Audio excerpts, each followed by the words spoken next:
तो डेटा में हमारे पास क्या क्या है। सबसे पहले हमें दिया हुआ है मास ऑफ HCl,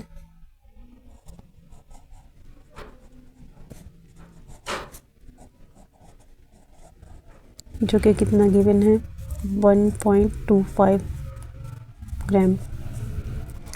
उसके बाद है मोलर मास। मोलर मास हमें गिवन नहीं है, वो हमें निकालना पड़ेगा HCl का। हाइड्रोजन का मास कितना होता है 1, क्लोरीन का मास है 35.5, तो मोलर मास कितना होगा 36.5 ग्राम। तो ये हो गया हमारे पास मोलर मास। उसके बाद हमें वॉल्यूम गिवन है।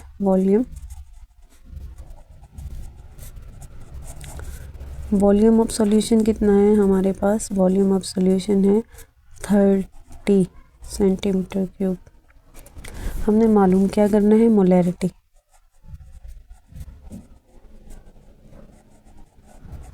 मोलैरिटी हमने मालूम करनी है। अब मोलैरिटी कैसे फाइंड करेंगे हम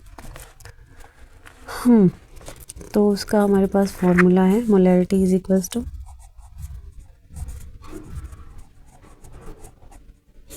मोलैरिटी बराबर है mass of solute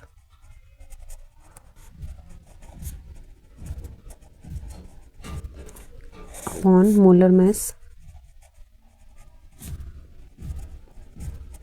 of solute, फिर उसके बाद 1000 अपॉन वॉल्यूम ऑफ सॉल्यूशन।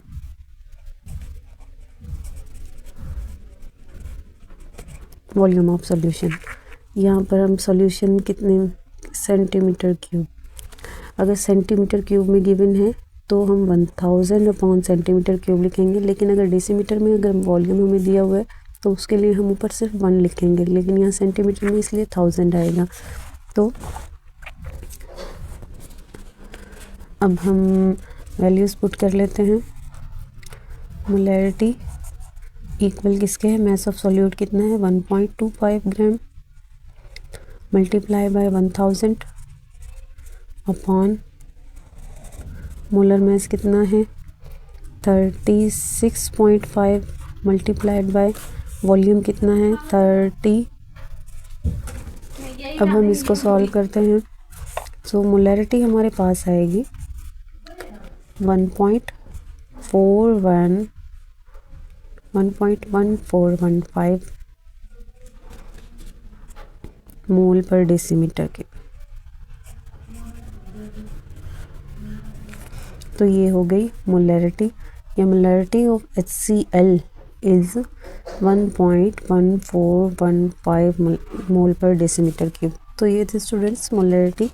किसी भी सॉल्यूशन की हम मालूम कर सकते हैं, हमें उसके लिए फार्मूला याद रखना होगा, और ये जो फार्मूला है ये सेंटीमीटर क्यूब में अगर हमें वॉल्यूम दिया हुआ है उसके लिए है। एक दो न्यूमेरिकल्स ऐसे हैं जिसमें हमें सेंटीमीटर क्यूब में नहीं दिया होगा, डेसीमीटर क्यूब में दिया होगा, तो उसके लिए हम 1 अपॉन वॉल्यूम ऑफ सॉल्यूशन करेंगे ताकि जवाब हमारा मोलैरिटी का डेसीमीटर क्यूब में आए। अब ये 1000 अपॉन सेंटीमीटर क्यूब था, इसलिए